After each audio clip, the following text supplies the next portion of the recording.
Et bonjour à tous, bonjour tout le monde, bienvenue dans cette nouvelle vidéo. On va parler du jeu de plateau God of War, le nouveau jeu de plateau qui est en campagne financement participatif sur GameFound par l'éditeur Simon, Cool Mini or Not, qui nous propose un nouveau jeu de plateau dans l'univers de God of War, le jeu vidéo. Donc on va regarder ensemble ce que ça donne. Est-ce que c'est bien, est-ce que c'est pas bien? C'est quoi le gameplay? Qu'est-ce qu'il y a en matos dans la boîte? À qui ça s'adresse? On va voir tout ça ensemble. Bienvenue, installez-vous confortablement. On va regarder tout ça ensemble. Allez, c'est parti les amis. Donc on se retrouve sur la page de GameFound, là où le jeu est en financement participatif. À l'heure où je fais cette vidéo, on a plus de 3000 contributeurs et il reste encore 2 jours de campagne. J'essaye de faire la vidéo quand même avant la fin de la campagne, au cas où ça vous intéresse. Mais dans tous les cas, ne vous inquiétez pas, je pense qu'il y aura un late pledge, c'est-à-dire qu'on pourra revenir sur le projet plus tard. Une fois que les 2 jours seront passés, souvent ils ouvrent pendant plusieurs mois pour pouvoir continuer à commander si besoin. Donc on va regarder ce que ça donne. On va d'abord parler du gameplay, ensuite du matos. On va essayer de dire pourquoi il faut backer ce jeu et pourquoi il ne faut pas le backer.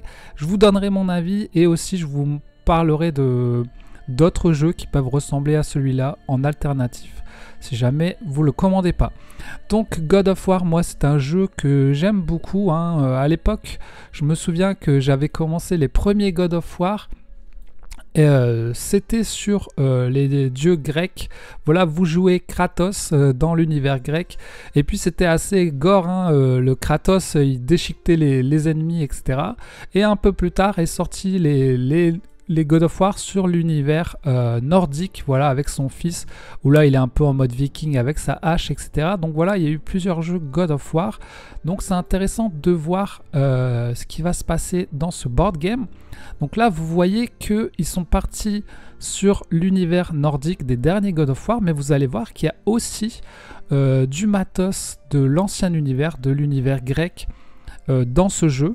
Alors ils ont dit que ça se situait entre les 2 derniers God of War, le jeu.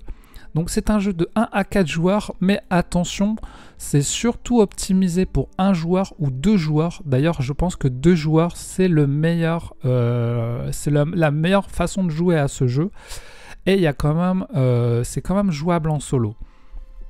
Donc qu'est-ce que vous retrouvez dans la campagne les amis? On a 2 pledges. On a le pledge de la boîte de base. Alors je sais pas pourquoi ils nous ont mis ce pledge de la boîte de base. Puisque c'est la boîte que vous allez retrouver en magasin finalement. Ils disent que c'est moins cher, mais faites attention parce qu'il faut rajouter la TVA plus les frais de port. Donc ça va revenir comme en magasin. Et puis vous pouvez voir qu'on a que 23 personnes qui ont commandé ça et on a plutôt 3277 personnes qui ont backé le truc au-dessus, qui est beaucoup plus intéressant. Et honnêtement, si vous backez le jeu, prenez cette version et non pas celle qui va être en boutique. Ça n'a pas vraiment d'intérêt à part pour l'avoir peut-être un peu avant, et encore c'est pas sûr. Parfois on reçoit les jeux un peu après. Donc je vais vous parler du gameplay et après on va voir tout ce qu'il y a dans les boîtes, tout le matos, le contenu. Allez, on va regarder ensemble le gameplay. Comment ça se joue God of War? Alors je vais vous montrer les vidéos de gameplay qui nous ont proposé sur les vidéos. Voilà, vous allez avoir des missions. Dans la boîte de base vous avez 8 missions différentes avec 4 boss différents. Et à chaque fois, vous voyez là en haut, vous allez caler un boss pour votre mission et 2 types de monstres. Et oui, parce que les monstres, ils vont spawn, un peu comme dans un zombicide, ça va spawn. Si vous avez un monstre de ce type soldat et un monstre de ce type, vous aurez que ces 2 monstres qui vont spawn et plusieurs figurines vont spawn. En gros, alors ce jeu God of War, c'est vrai qu'on n'est pas sur une aventure du type Tainted Grail, en mode vraiment une aventure comme dans le jeu vidéo, vous allez rencontrer des PNJ, des missions. Non, c'est pas du tout ça. Dans ce God of War jeu de plateau, on va plus être sur une arène. Alors dans les God of War en jeu vidéo, il y avait des modes arène où vous affrontiez des monstres avec des petits défis, etc. Et moi finalement ce jeu de plateau il me fait penser à ça. On est plus sur un jeu de plateau où vous allez devoir affronter des boss et des monstres avec quelques petits défis pendant le fait que vous allez devoir survivre. Donc On n'est vraiment pas sur un jeu, là, le jeu de plateau, on n'est pas sur un jeu d'aventure, on est vraiment sur un jeu d'arène où vous allez devoir survivre contre les monstres et contre le boss. D'ailleurs, vous allez devoir tuer le boss pour finir la mission. Vous voyez, par exemple, cette première mission, c'est la première mission, il va falloir récolter les 3 coffres et tuer les monstres et tuer le boss, survivre au boss. Une fois que vous avez récolté les 3 trésors et que vous avez tué le boss, vous avez gagné. Donc, vous voyez que c'est vraiment un système qui fait que vous allez affronter des monstres et des boss à chaque fois. Mais on peut se dire, finalement, c'est assez simpliste, c'est sûr. Moi, j'en attendais un peu plus d'un jeu de plateau God of War. Je m'attendais vraiment à un univers plus développé comme le jeu vidéo. Là, il faut prendre le jeu pour ce que c'est un jeu d'affrontement, voilà. Mais ce qui est intéressant, c'est, vous allez voir, les mécaniques de jeu quand même. Alors là, on est en mode 2 joueurs, vous voyez, ils ont chacun un plateau, alors que si vous jouez en solo, vous allez avoir un seul plateau pour les 2 personnages, vous voyez. Donc en solo, vous allez piocher 4 cartes. C'est un peu comme un deck building en fait, vous allez jouer avec des cartes et non pas avec des dés, donc c'est ça qui est intéressant. Plutôt que balancer des dés et attendre que la chance vous tombe dessus, là vous allez jouer avec des cartes et ça va être intéressant puisque il va falloir vraiment réfléchir sur comment jouer ces cartes, puisque quand vous allez piocher des cartes, vous avez un deck commun pour les 2 personnages, que ce soit en solo ou à 2 joueurs, vous avez un deck commun. La différence, c'est qu'à 2 joueurs, eh bien, vous allez chacun pouvoir jouer sur votre plateau ici, alors qu'en solo, vous avez un plateau pour les 2, quoi. Donc on va partir sur le mode en duo comme ça pour expliquer. Mais grosso modo, vous allez piocher des cartes de différentes couleurs. Il y aura la couleur bleu, jaune et rouge. Et vous voyez que votre carte, vous allez pouvoir avec les cartes soit activer une attaque. Donc là par exemple Atreus, le fils de Kratos, il peut faire une attaque avec 2 de distance. Ici 2 de distance et en plus il y aura un bonus, là il pourra bouger un ennemi après l'attaque, là il peut faire un dégât en plus à une autre cible par exemple. Donc voilà, vous allez pouvoir choisir, si vous avez du bleu, mettre votre carte bleue. Donc vous voyez sur les cartes, il est marqué, les cartes qui sont en dessous là, il est marqué 1, ça veut dire que vous faites un dégât. Vous placez, là vous faites un dégât à portée 2 en fait, voilà, pour attaquer un adversaire. Il faut savoir que vos cartes, vous pouvez aussi les défausser pour vous déplacer ici de 2, ou interagir, par exemple ramasser un coffre, et vous pouvez aussi bloquer une attaque ennemie avec. Donc finalement voilà, ça va être vraiment un deck building. Ah, est-ce qu'avec ma carte je me déplace? Est-ce que je me protège? Est-ce que je fais une attaque? Et en plus de ça, vous allez aussi pouvoir jouer vos cartes au-dessus pour votre allié. En gros, la carte bleue, s'il utilise au-dessus, là où il est marqué soigner 2, heal 2, il soigne Atreus, donc son fils, de 2 en fait, vous voyez. C'est ça qui est intéressant, c'est que vous allez pouvoir jouer vos cartes pour faire des attaques, pour utiliser les trucs ici, par exemple vous déplacer, et aussi pour aider votre duo en fait. Vous pouvez le soigner, vous pouvez lui faire gagner un rage, etc. Voilà, vous allez gagner à chaque fois de la rage, etc. Et vous allez pouvoir améliorer vous voyez là, il a 8 points de vie, il pioche 3 cartes, mais vous allez pouvoir, peut-être en améliorant ici, pouvoir piocher ensuite 4 cartes, 5 cartes, ou avoir 2 points de vie en plus. Ce qui est intéressant, deuxième chose intéressante dans ce gameplay, c'est qu'il y a un système où à chaque fois que vous allez tuer des monstres, vous allez devoir lancer un dé de récompense. Alors, attendez, où est-ce qu'on le voit? Ici, voilà. Vous avez 2 dés en fait. Un dé de récompense si vous avez tué un monstre avec un perso. Et si vous avez tué un monstre avec 2 personnages, vous allez tirer les 2 dés. Le dé violet, c'est quand vous avez tué un monstre avec les 2 personnages. Les 2 ont fait du dégât sur un monstre. Ils ont participé à tuer un monstre ensemble.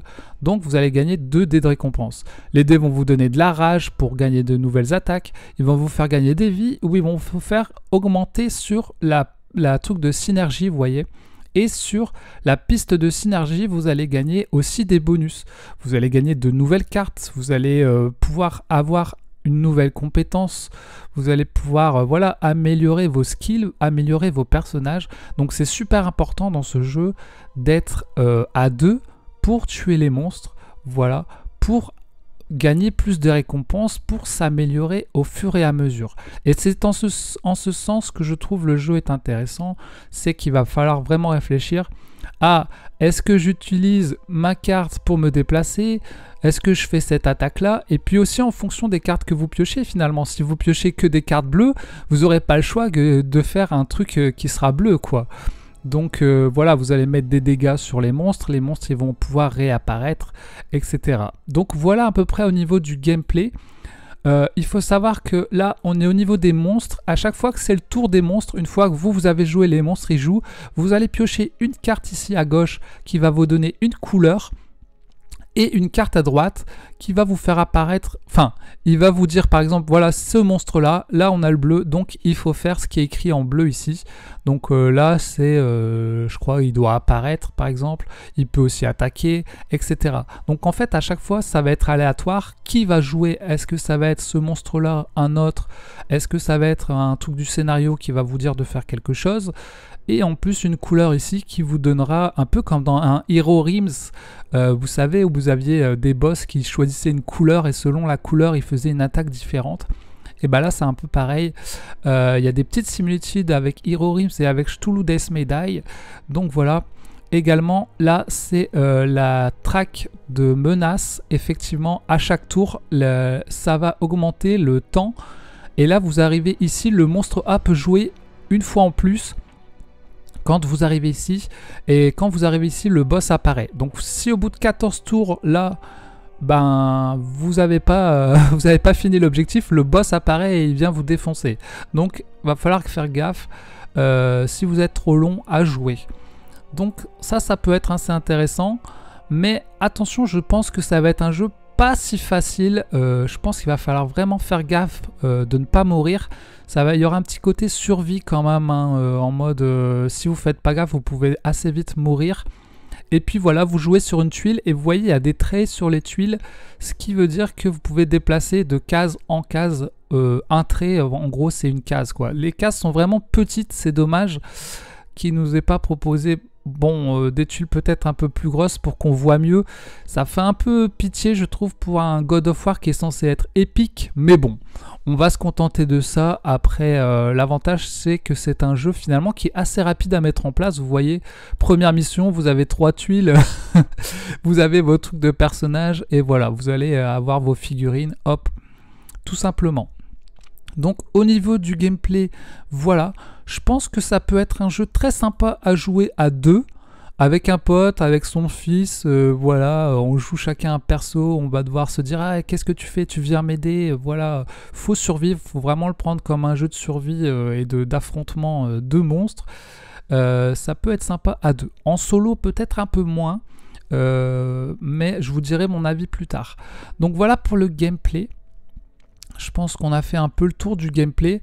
Ce qui est intéressant dans aussi la version demi-god du Kickstarter, c'est qu'il propose l'extension des brothers, des frères, qui sont forgerons, qui permettent de jouer à 3 ou 4, parce que si vous jouez avec un 3e joueur, un 4e joueur, ils pourront jouer ces personnages. Mais je trouve qu'aussi ça peut être intéressant de jouer à 2 joueurs et de prendre par exemple, il y en a un qui prend Kratos et un des frères, et l'autre il prend Atreus et un des 2e frères. Parce que ces frères vont vous apporter un gameplay différent. Eux, ils vont forger des armes carrément pour vos alliés, pour attaquer les monstres. Donc là, ça vous apporte vraiment un gameplay un peu différent. Et je trouve ça peut être bien pour que le jeu ne devienne pas trop répétitif. Puisque dans votre boîte de base, vous n'avez que Kratos et Atreus. Donc pendant les 8 missions, vous allez devoir jouer toujours avec les deux mêmes personnages. Donc je pense que ça peut être vite répétitif ou ennuyeux au bout d'un moment. Donc c'est intéressant d'avoir ces 2 nouveaux persos qui vous proposent du gameplay supplémentaire. Voilà, une nouvelle façon de jouer, ça peut être intéressant je pense. Donc voilà. Alors, on va regarder au niveau du matos justement ce que comprend le jeu, les amis. Alors, la boîte de base qu'on trouvera en magasin, voilà, petite illustration du jeu. Vous avez les 2 personnages, Kratos, Atreus. Il faut savoir que Kratos, c'est le Strength Hero, le héros de la force, quoi, en gros. Et Atreus, le Swift et heureux. Pourquoi c'est important? Parce que ils auront chacun... Kratos, par exemple, c'est lui qui pourra porter les trucs lourds ou des trucs comme ça. Ils auront chacun des missions à faire de temps en temps dans les missions. Et si vous jouez un autre personnage de Strength ou un autre personnage de Swift, il devra remplacer voilà, l'autre qui est du même acabit.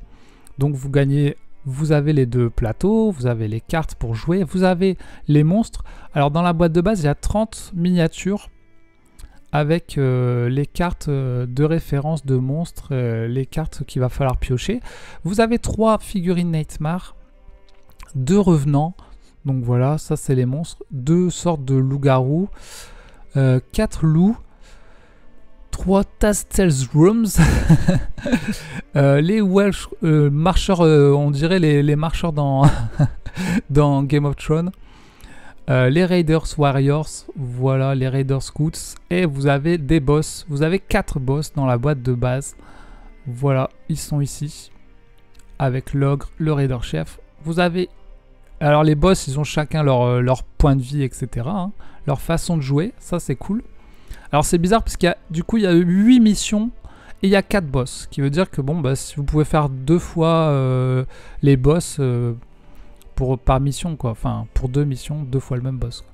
Vous avez une Freya aussi. Alors je sais pas ce qu'elle va donner dans le jeu, mais je pense qu'il y aura une quête avec Freya. Vous avez les tuiles. Alors vous avez 10 tuiles dans la boîte de base. Vous avez vu la première mission qu'il y en avait 3 ou 4, donc il y aura peut-être des missions avec plus de tuiles. Voilà, c'est pas incroyable, je trouve, on a vu plus, mais bon, il faut prendre ça pas comme un trop gros jeu. Finalement, c'est un jeu initié avec du matos moyen, quoi. C'est pas un trop gros jeu. Voilà, il y en a pas too much, on verra après, j'en parlerai dans mon avis. Donc vous avez les tracks, voilà. Et voilà à peu près tout ce que vous avez dans la boîte de base, les cartes de scénario et puis les dés, les tokens. Voilà, des petits tokens explosifs, des coffres, voilà. Ensuite, on va voir la version demi-god qui est à 85 €. Il faut savoir que si vous ajoutez la TVA, ça fera 103 €. Et puis en plus, vous allez devoir payer le shipping, hein, la livraison. Si vous êtes en France, ça sera entre 27 et 47 $. Donc en moyenne, je pense que ce sera dans les 35 €. Donc en gros, pour la version demi-god, on sera à peu près quand même à 140 €, je pense, le prix d'un Nemesis, quoi, à 140 € pour le jeu. Vous avez le jeu de base, vous avez tous les stretch goals de la campagne, et vous allez voir qu'il y en a beaucoup quand même. Et puis vous avez l'extension Blacksmith Brother, que je trouve assez intéressante, parce que non seulement on peut jouer à 3 ou 4, même si je pense que ce n'est pas le cœur du jeu, mais on peut surtout jouer à... Enfin moi je m'en servirais très bien pour jouer en solo ou en duo, et je les rajouterai pour avoir plus de rejouabilité en fait, tout simplement. Donc voilà pour la version demi-god à peu près 140 balles. Et regardez, on va regarder ensemble tous les stretch goals. Donc là il en reste 3, elles seront débloquées très bientôt. Et on va regarder ensemble. Alors regardez, c'est assez intéressant puisque vous voyez qu'en bleu, c'est tous les monstres de la mythologie nordique, et en rouge, c'est tous les monstres de la mythologie grecque. Donc en fait, vous avez quand même des monstres de la mythologie grecque, et ça c'est cool parce que moi j'aime beaucoup cette mythologie, quoi. C'est cool d'avoir mis un peu les deux. Donc dans la stretch goal, vous avez surtout des monstres et des boss. Voilà, voilà un boss. Un monstre avec 4 figurines. Donc chaque monstre a 2 cartes en fait finalement que vous allez pouvoir jouer. Donc c'est beaucoup des boss, des monstres, des boss, des monstres, des boss, des monstres. Il n'y a que là, vous avez un Atreus qui vous permet d'avoir de pouvoir changer un peu ses skills, quoi, ses pouvoirs. Ça je trouve ça bien parce que ça donne du gameplay pour éviter que ce soit trop répétitif. Donc ça je trouve ça très bien. Parce que proposer des boss, des monstres, des boss, des monstres, c'est bien, mais je suis pas sûr que ça vous donne plus de rejouabilité. Enfin, si, ça vous donne plus de diversité dans l'affrontement, mais vous jouez quand même toujours les mêmes persos, donc ça peut être quand même ennuyeux. Moi, je trouve que c'est dommage qu'ils proposent pas plus de différents personnages, ou comme là, Atreus, de nouveaux skills pour Il y en aura peut-être encore à la fin, hein, j'ai pas tout vu. Mais voilà, vous avez surtout plein de boss différents et de monstres différents. Donc il y a des trucs plutôt sympas, hein. Il y a des trucs assez classiques, voilà, un monstre avec une flèche qu'on peut retrouver dans un Subterra 2 par exemple. Et puis il y a des persos un peu plus stylés, voilà, ça donne envie si vous peignez, voilà. Mais il y en a peut-être un peu too much au final. Vous allez retrouver avec beaucoup de figurines, hein, si vous prenez le Pledge. Donc voilà au niveau du matos. Les add-ons, alors les add-ons que je trouve assez intéressants. On a l'add-on Valkyrie qui vous propose des boss qui sont très puissants. Voilà, un peu le mode hardcore Dark Souls quoi. Vous avez des boss très puissants. Si vous trouvez le jeu trop facile. Vous avez un mode Panthéon très intéressant avec des dieux grecs carrément. Hermès, Poséidon, Hercule, Hadès, je la trouve très stylée. Carrément Zeus, alors ça c'est pas mal. Et en plus, vous avez une tuile en plus quand même. Et des trucs de synergie en plus. Donc c'est pas mal ça pour donner plus de gameplay au jeu. Et surtout la dernière extension que je trouve très intéressant aussi. C'est l'extension des premiers God of War finalement en mode grec vraiment. Alors c'est vraiment dommage que c'est pas un standalone. Parce que si c'était un standalone, moi j'aurais très bien pu le prendre ça tout seul. Et non, c'est pas un standalone, c'est vraiment une extension, donc il vous faut la boîte de base pour pouvoir prendre celui-là. Et dans celui-là, vous avez deux nouveaux personnages. Donc vous avez l'ancien Kratos qui se joue différemment de l'autre. Il va pouvoir gagner des capacités en fonction de sa rage. Vous voyez, il y a 3 trucs rouges ici qui vont permettre de choisir des capacités. Et puis vous avez en plus Athéna, un nouveau personnage. Donc honnêtement cette extension, moi elle m'a bien hypé, c'est l'extension que je trouve la plus intéressante dans la campagne.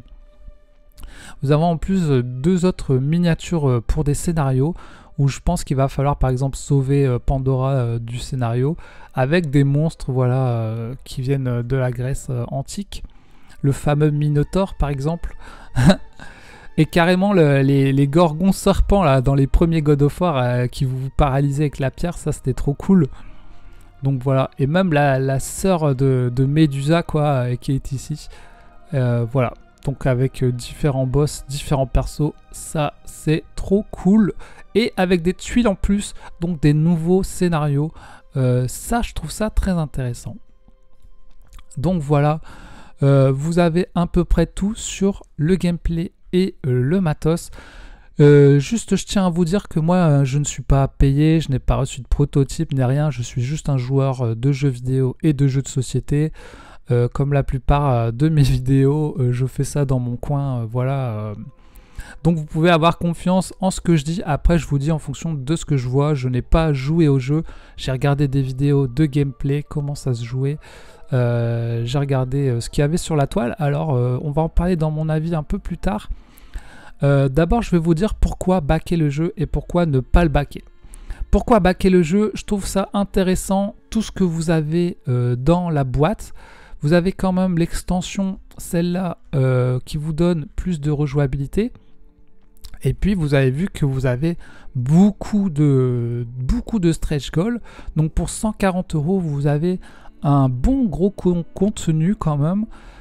Sachant que c'est quand même du crowdfunding exclusif, donc ce contenu là ne se retrouvera normalement pas en boutique, normalement, hein, on sait jamais. Et que si jamais plus tard vous voulez le revendre, ça pourra se revendre si des gens sont intéressés, parce que ça sera difficile à trouver je pense. Donc si vous êtes un fan incroyable de God of War, ça peut être intéressant. Pour 140 balles vous avez le jeu de base et tous les stretch goals. Alors, pourquoi pledger ce jeu? Je trouve que le gameplay peut être intéressant, surtout si vous jouez à 2 joueurs. Si vous avez un pote avec qui vous jouez ou un fils de 14-15 ans avec qui jouer, vous savez que vous allez torcher la campagne. Ça peut être un jeu assez intéressant à jouer. Il faut aimer les jeux qui... vous avez un deck building, vous allez pouvoir choisir... ce que vous allez faire avec vos cartes, des jeux d'affrontement où vous allez avoir beaucoup de monstres qui vont vous mettre la pression et vous allez devoir tuer les boss. Alors attention, une partie peut être de 1 heure à 3 heures, hein. J'ai vu des vidéos de gameplay qui duraient 3 heures. Alors là, il joue sur TTS, donc c'est peut-être un peu plus long qu'en vrai. Mais je pense que les parties vont bien durer de 1 heure à 2 heures, donc faut être bien posé quand même. Après, au niveau de la mise en place, vous voyez que ça a l'air d'être assez rapide à mettre en place. Donc, je pense pas que le jeu soit mauvais, mais je pense pas qu'il soit incroyable non plus. Je pense que ça peut être un bon petit jeu pour se défouler, voilà. Est-ce que ça vaut de mettre 140 € dans ce jeu-là? Bah, on va voir justement pourquoi ne pas backer ce jeu. Pourquoi ne pas le backer, les amis? Déjà, backer la boîte de base que vous allez trouver en boutique, ça sert à rien. Mais ensuite, backer God of War qui coûte 140 balles, parce qu'il y aura la TVA et les frais de port. Faites attention parce que déjà, il n'y a eu aucun prototype sur la campagne, ce qui est assez rare finalement. Bon, à la limite, il n'y a pas de prototype. Ce que j'ai trouvé bizarre aussi, c'est qu'ils nous ont, au début, quand ils ont lancé la campagne, il n'y avait quasiment aucune vidéo de gameplay et ils nous ont sorti les vidéos de gameplay au dernier moment, pendant la campagne. Ils ont demandé à des youtubeurs de faire un gameplay sur TTS. J'ai l'impression que ça a été fait un peu à l'arrache et on peut voir qu'il n'y a pas tant de backers que ça sur la campagne. Ça me fait un peu peur, j'ai l'impression qu'ils ont pris ça, ils ont fait ça un peu à la va-vite au niveau du jeu. Donc pourquoi pas backer le jeu? Parce que j'ai l'impression que, je sais pas, j'ai l'impression que moi je vais vous donner mon avis juste après ce que je fais ou ce que je fais pas. Mais également pour 140 €, peut-être que c'est un peu light comme jeu finalement au niveau du gameplay. Vous pouvez voir quand même que le gameplay principal, c'est vous avez une tuile et quelques cartes. Pour 140 €, ça fait peut-être un peu light. Vous allez payer surtout les figurines en gros et la licence en gros hein, quand même. Alors les figurines sont sympas, hein, je dis rien, hein, elles sont très belles. Mais on va voir ensuite dans les jeux alternatifs. Pour 140 €, vous pouvez avoir pas mal de bons petits jeux maintenant. Donc je vais vous donner mon avis à moi. Est-ce que je le back ou pas ce jeu-là? Alors moi, j'ai joué à presque tous les God of War. J'ai pas fait le dernier puisqu'il n'est pas sorti sur PC. Donc j'adore God of War.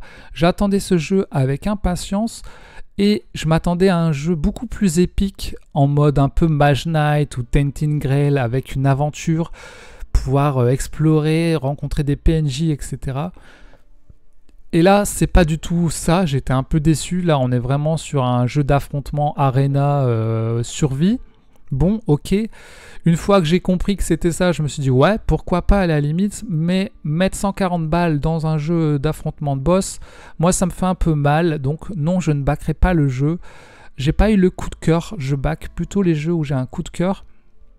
Également, j'ai d'autres jeux en campagne actuellement, j'en ai déjà 4 en campagne, donc j'ai pas envie d'ajouter un 5e, mais ça veut pas dire que je suis pas intéressé par le jeu. Moi, ça m'intéresserait bien de me prendre le jeu quand il sortira en boutique. On verra le prix en boutique, ça sera peut-être aux alentours de 80 €. Après, peut-être qu'il se retrouvera en promo s'il n'y a pas beaucoup de gens qui l'achètent. Mais ça ne me dérangerait pas de le prendre en boutique pour voir à la maison si j'aime bien ou pas. Ça me sert à rien d'avoir des milliers de figurines, des milliers de monstres. Si au final, au bout de 2 parties, j'aime pas le jeu, ça peut vous arriver. Donc faites attention. Faites attention. Également, j'ai l'impression qu'en fait, j'ai l'impression que la boîte de base est un peu light. Voilà, 8 scénarios, 4 boss. J'ai l'impression que c'est un peu light. Au contraire, la version demi-god, j'ai l'impression que c'est un peu too much. Vous allez retrouver avec une boîte remplie de figurines. Ça va être too much. Vous n'aurez jamais le temps de faire tous les trucs. Donc, j'aurais bien aimé un truc un peu entre les deux. Pourquoi pas un truc qui cumule la version de base plus l'extension comme ça aurait été bien. Moi cette extension, voilà, il m'aurait fait ça, cette extension en mode solo, voilà, comment dire, en standalone. Je pense que j'aurais pris ça en standalone, voilà, très bien. En boutique, je pourrais très bien prendre la boîte de base plus cette extension, mais au final, si on prend à peu près les tarifs, ça revient à 140 balles d'acheter la boîte de base plus ça en boutique. Alors, est-ce qu'il vaut mieux pas plutôt backer le jeu direct? Je ne sais pas, mais en tout cas, moi je suis pas chaud pour le backer, je l'avoue, je suis pas chaud pour le backer, donc je ne backerai pas le jeu. Maintenant, j'aimerais bien y jouer. Je vous dis, c'est pas un jeu qui m'a dégoûté. J'ai quand même envie d'y jouer, envie de l'essayer. Voilà. Et du coup, on va voir les alternatifs, les amis. Qu'est-ce qui peut remplacer ce jeu-là s'il peut vous intéresser et que vous ne voulez pas le baquer? Des jeux qui peuvent ressembler. Alors déjà, on a le premier God of War qui avait été fait par Cool Mini or Not, qui a été sorti et qui est un jeu de cartes. Alors, ce jeu-là m'avait pas trop intéressé. Il faut savoir que... Désolé, je baisse un peu le son de la musique. Déjà, il n'y a pas eu des très bonnes notes et des bons retours. Donc moi, je ne me suis pas intéressé. Et c'est vrai qu'il y a beaucoup de gens qui ont dit que c'était pas terrible. Mais voilà, si vous voulez un premier jeu God of War en attendant, ça peut vous être utile. Sinon, il y a toujours le jeu vidéo. Hein. Si vous n'avez pas fait les derniers jeux vidéo, c'est peut-être mieux se lancer dans les jeux vidéo. Mais là, on est sur un jeu déjà fait par Cool Mini or Not, God of War, en attendant. Moi, je dirais que celui-là m'a pas du tout intéressé, alors que le nouveau, m'intéresse déjà un peu plus. Voilà. Même s'il ne m'intéresse pas à 100%. Ensuite, on a tout le Death Medai qui peut être dans le même genre. Pourquoi? Il y a beaucoup de gens qui disent que ça ressemble un peu au jeu de plateau God of War, puisque dans tout le Death Medai, vous allez jouer aussi sur des tuiles et vous allez aussi devoir jouer contre un boss et 2 monstres, quoi. Il me semble, moi j'y ai pas joué, mais c'est un peu ce système-là. Après, dans Toulouse Death Medai, vous avez beaucoup de personnages différents. C'est ça que je trouve plus intéressant. Beaucoup de personnages égale plus on s'embête moins, parce que vous allez avoir différentes façons de jouer selon leur pouvoir, alors que dans le jeu de plateau God of War, eh bien, vous avez que 2 persos à la base, quoi. Après 4 si vous avez E2. Si vous avez l'add-on extension, vous avez 2 nouveaux persos. Et encore là, c'est une variante de Kratos, mais vous avez un peu moins, je trouve, de gameplay que dans un Cthulhu Death Medai, je pense, qui peut être peut-être meilleur en termes de gameplay. Également, vous avez en jeu vidéo, en adaptation, un Bloodborne, The Board Game. Après, il est assez difficile à trouver en achat, mais ça peut être une bonne alternative si vous voulez un jeu vidéo adapté en jeu de plateau, avec des tuiles, des monstres, etc. dans un univers un peu adulte. Ça peut être une bonne alternative. Moi en tout cas il est dans ma wishlist. Maintenant il est très dur à trouver, donc c'est dommage. Mais voilà pour une alternative. Et une dernière alternative, ce serait un Gloomhaven Mâchoire du Lion. Pourquoi je vous propose cette alternative? Parce que Gloomhaven c'est un donjon crawler. Vous allez aussi affronter des monstres et avoir des petites missions. Et c'est aussi un jeu qui se joue avec des cartes et non pas avec des dés. Et oui, parce que vous allez utiliser des cartes pour vous déplacer, pour combattre, etc. Tout comme le propose God of War, où c'est avec des cartes que vous jouez. Donc voilà des alternatives. Et d'ailleurs, pour le prix de God of War à 140 balles, vous pouvez très bien vous prendre un Cthulhu Death Medai et un Gloomhaven en occasion, pour à la limite moins cher. Moi, Gloomhaven, je l'avais eu à 30 €. Voilà, vous ajoutez ça, et ben pour le prix de God of War, vous avez 2 jeux comme ça par exemple, voire peut-être 3 si vous avez des bons prix en occasion. C'est pour ça que moi je le back pas. Je trouve que 140 € pour un jeu comme ça, je préfère attendre qu'il sorte en magasin et peut-être le trouver en occasion plus tard. Ça fera moins mal au portefeuille et c'est pas non plus le coup de cœur pour moi, même si je suis quand même intéressé pour y jouer. Donc voilà pour mon avis, voilà pour les alternatives. On va pouvoir bientôt passer à la conclusion. God of War, le jeu de plateau, jeu qui a l'air intéressant et j'aimerais bien beaucoup essayer sur TTS, sur ordinateur, au niveau du gameplay. Mais voilà, vous allez pouvoir augmenter votre âge, vous allez pouvoir tuer des monstres, etc. Donc ça peut être rigolo et surtout à 2, je pense. N'achetez pas ce jeu pour jouer à 3 ou 4, je pense que ce sera pas trop intéressant. Par contre, pour jouer à 2, je pense que ce sera la meilleure configuration. Et vous pourrez jouer aussi en solo, bien sûr. Moi, jouerai sûrement en solo et avec un pote quand il sortira. Je me prendrai la boîte de base et si vraiment j'aime bien, peut-être que je pourrais me prendre l'extension avec les dieux grecs. Voilà. N'hésitez pas à me dire ce que vous allez faire. Est-ce que vous allez le backer ou pas? Qu'est-ce que vous pensez de ce jeu et de la campagne de Simone sur ce jeu? Vous pouvez, n'hésitez pas à laisser des commentaires. Merci de rester courtois, hein, ça sert à rien de dire des gros mots et tout. Je prends sur mon temps de travail et sur ma vie pour vous faire des vidéos. Je ne suis pas un professionnel, je ne suis pas payé ni rien. Donc voilà, on se retrouve aux prochaines vidéos les amis. J'espère que cette vidéo vous a quand même un peu aidé ou conseillé, je ne sais pas, mais vous avez mon avis, vous avez des alternatives, etc. Et puis la campagne sur GameFound. On se retrouve aux prochaines vidéos. Salut tout le monde, bisous!